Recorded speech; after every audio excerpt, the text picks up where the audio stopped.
يبقى the ancient Egyptians found smart ways to survive. المصريين القدماء وجدوا طرق ذكية أو طرق ناجحة يعني لكي يبقوا على قيد الحياة. Number 2 we live in a cozy نقط near the community center. نحن نعيش في cottage يعني ايه cottage؟ كوخ هادي أو منزل ريفي يعني. Number 3 each animal كل حيوان in the desert في الصحراء has an important نقط ليه دور ايه؟ مهم. ليه دور مهم. بعد كده نكمل القطعة. I heard that a wildfire is spreading in the forest in USA. يعني أنا سمعت إن في حريق غابة منتشر في الغابة في الولايات المتحدة الأمريكية. It is close to the mountains وكان قريب من الجبال. and it not quickly عايزة أقول ينتشر بسرعة. spreads حريق الغابات بينتشر بسرعة. spreads quickly because it's dry there علشان الجو ايه؟ جاف هناك. and the نقط are so strong وايه بتبقى قوية جدا؟ winds الرياح. طبعا لما بيكون في هواء شديد ده بيساعد على ايه؟ انتشار الحرائق بسرعة. بعد كده many trees sadly بعد كده sadly many trees العديد من الأشجار ايه داون؟ burned داون بتحترق. burned احترقت في الماضي. and animals lost their homes والحيوانات فقدت ايه؟ منازلها أو مواطنها أو البيئات السكنية بتاعتها يعني. read the text and answer the questions يعني اقرأ النص ثم أجب عن الأسئلة. I am ندى يعني أنا ندى. I am from أسيوط يعني أنا من أسيوط. I am 11 years old عمري 11 سنة.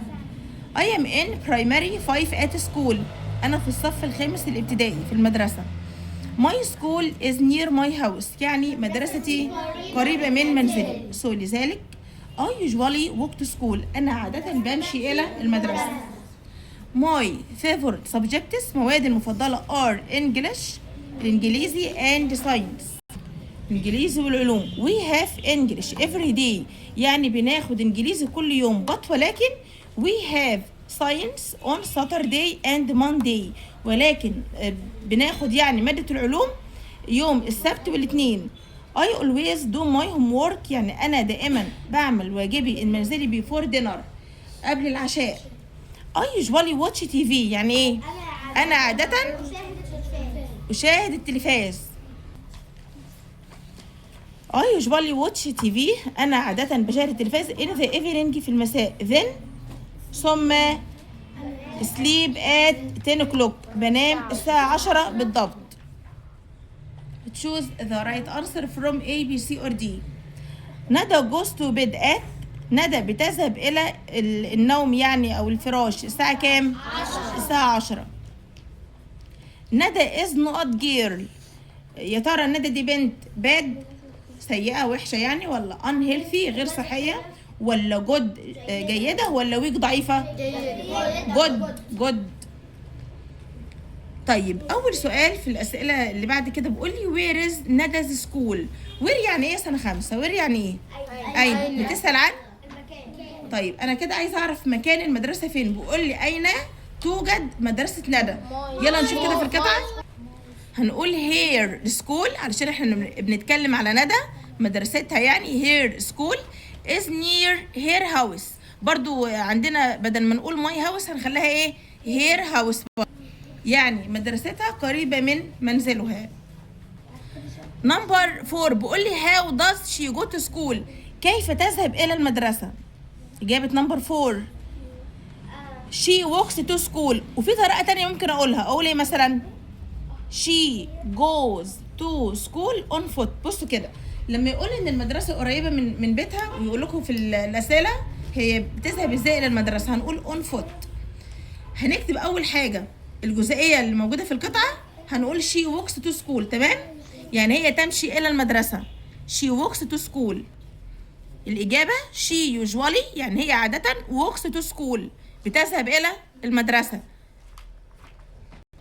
وممكن برضو نقول she goes to school on foot. الاتنين صح يعني على الأقدام.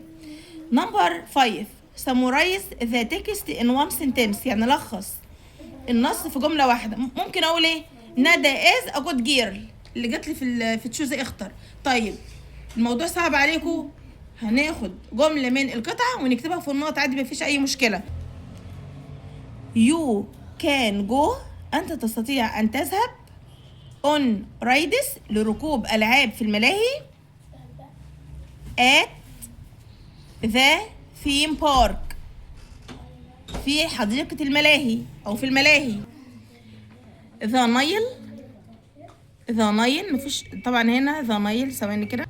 the Nile يعني النيل is the longest river هو أطول نهر around the world حول العالم. around the world يعني حول العالم. the Nile is the longest river around the world. تصحيح الخطأ. نمبر 1 بيقول لي in night، ما ينفعش in night. احنا قلنا أوقات اليوم بتاخد in مع morning، بنقول in the morning in the afternoon in the evening، ما عدا night بتاخد ايه؟ at. وهنخلي الاي كابيتال في at، الاي كابيتال علشان دي بداية جملة at. طيب نمبر 2 this test is worse not the last one. فاكرين bad لما بنقارن ما بين اتنين كنا بنحول كلمة bad لإيه؟ لworse than. هو هنا الخطأ في ذات هنخليها إيه؟ than THAN. البنكتويت التي في ذا في الآخر فول ستوب، وفي نمبر 2 الاي في از والاي في أسوان.